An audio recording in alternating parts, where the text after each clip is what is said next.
Let me tell you a tip number 2. You might not have enough 3D printers for every student. It's not important that every student gets own printer.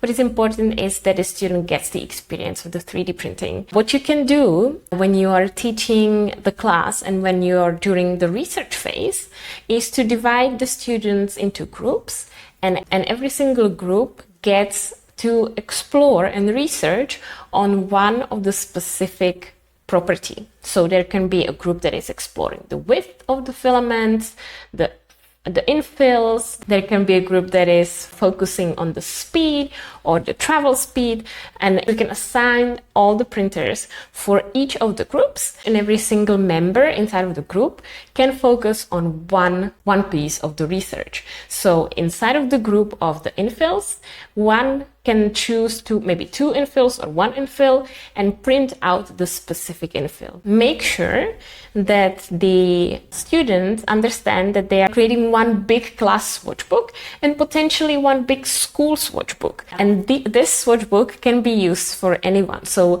as you are teaching more years and more students, the swatchbook can get bigger and bigger.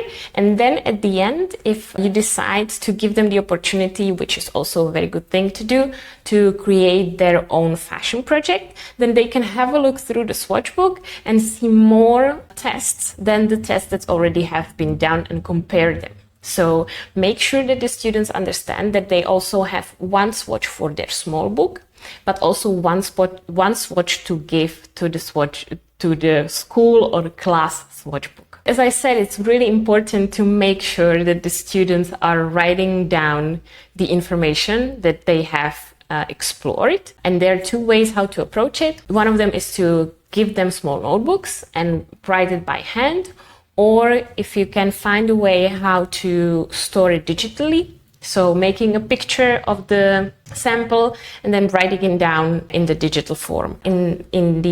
I'll give you also a tip how you can do that in the next section. But for now, I just wanted to tell you to remember that you can divide the students into groups and assign to them different research. Therefore, they're all focusing on the research, and every single one of them still gets the experience of printing. Every single one of them will be printing parts under 10 minutes. And I think if you have a group of 6, then in 1 hour, all of them have the samples printed out. So you are able during your lesson have all the swatches done and prepared.